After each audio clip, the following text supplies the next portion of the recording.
Clermont-Toulouse, 18-35. Grâce à un excellent jeu long, les Toulousains prennent la tête du top 14. Malgré de nombreux absents, les coéquipiers de Thibaut Flament, de retour de blessure, ont prouvé leur supériorité et leur impressionnant réservoir de talent en battant Clermont, 18-35. Même sans ces stars, le stade toulousain est difficile à battre en top 14.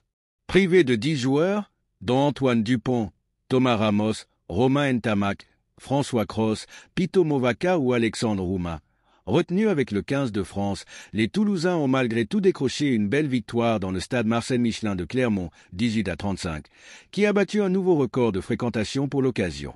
Anthony Gelon a notamment été un élément clé, avec 2 essais inscrits malgré un carton jaune en fin de première mi-temps. Le troisième ligne faisait partie des leaders de cette équipe toulousaine. Car malgré cette longue liste d'absents, le 15 aligné par Hugo Mola avait fière allure.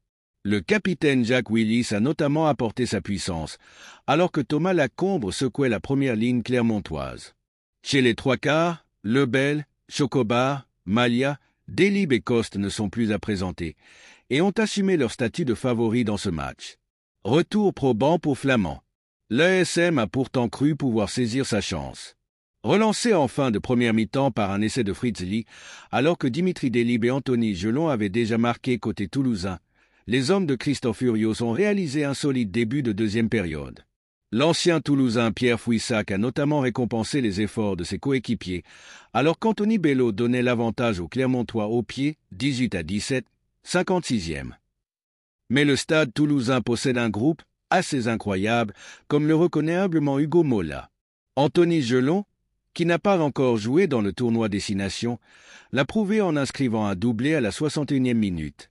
Paul Graou a conclu le travail 7 minutes plus tard en profitant d'un excellent travail de Thibaut Flament, de retour de blessure et qui devrait faire beaucoup de bien au 15 de France, qu'il retrouvera dès ce lundi à Marcoussis, en vue du déplacement à Rome dimanche. Suite au faux pas de l'Union Bordeaux-Bègles à Bayonne ce samedi, le deuxième consécutif en top 14, le stade toulousain prend la tête du top 14 avec 55 points. L'UBB reste deuxième, mais le RC Toulon est revenu à égalité avec 52 points. La bataille pour le top 2 s'annonce féroce lors des 10 dernières journées. Merci de bien vouloir vous abonner et de cliquer sur j'aime.